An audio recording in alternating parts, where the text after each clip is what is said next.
Today we're going to make some blind hair. Hey y'all, welcome back to my channel. Today I'm going to show you how to take this yellowish blonde color to a more platinum blonde color.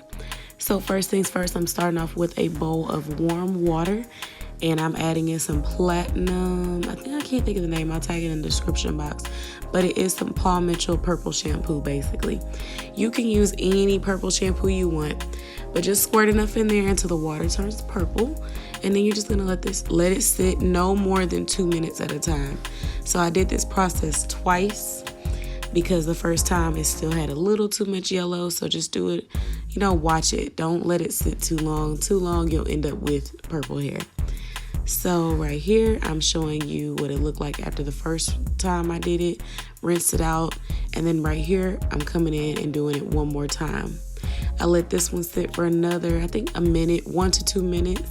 And then I shampooed it out, I conditioned it, I detangled it, and then I made my wig. So yes, thank y'all for watching. I know this was very short, but straight to the point. So thumbs up, make sure that you like, comment, subscribe, and share. Let me know what you want to see next, and I'll see y'all on my next video.